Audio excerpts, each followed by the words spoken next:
In 1738, a British sea captain named Robert Jenkins stood before the British Parliament. He had a story to tell.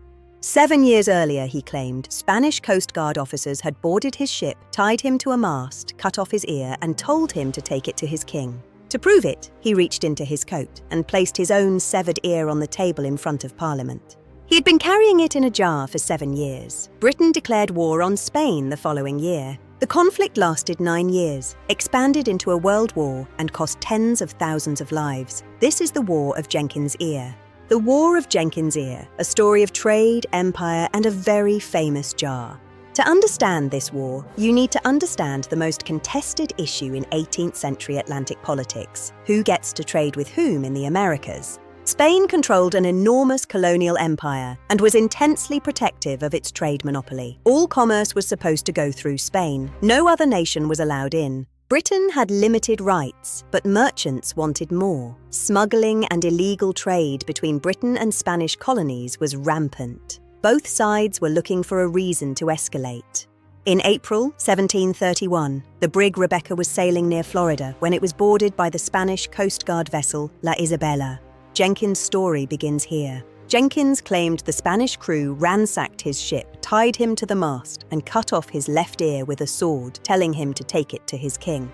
Jenkins reportedly preserved the ear in a jar, some say in salt, others in a box, and carried it with him for 7 years, waiting for his moment. His moment came in 1738. The political wind had shifted toward confrontation, and Jenkins was called to testify about Spanish abuses. When asked what he thought at the moment of mutilation, Jenkins delivered one of the great lines: "I committed my soul to God and my cause to my country." Britain declared war in 1739. Walpole, who opposed it, remarked, "They are ringing their bells now. They will be wringing their hands before long." The war began with Admiral Vernon capturing Portobello with just 6 ships, a victory that made him a hero and gave his name to London's Portobello Road. But subsequent operations were a failure. A massive assault on Cartagena was a catastrophic defeat, with 18,000 British dead. It was a crushing blow.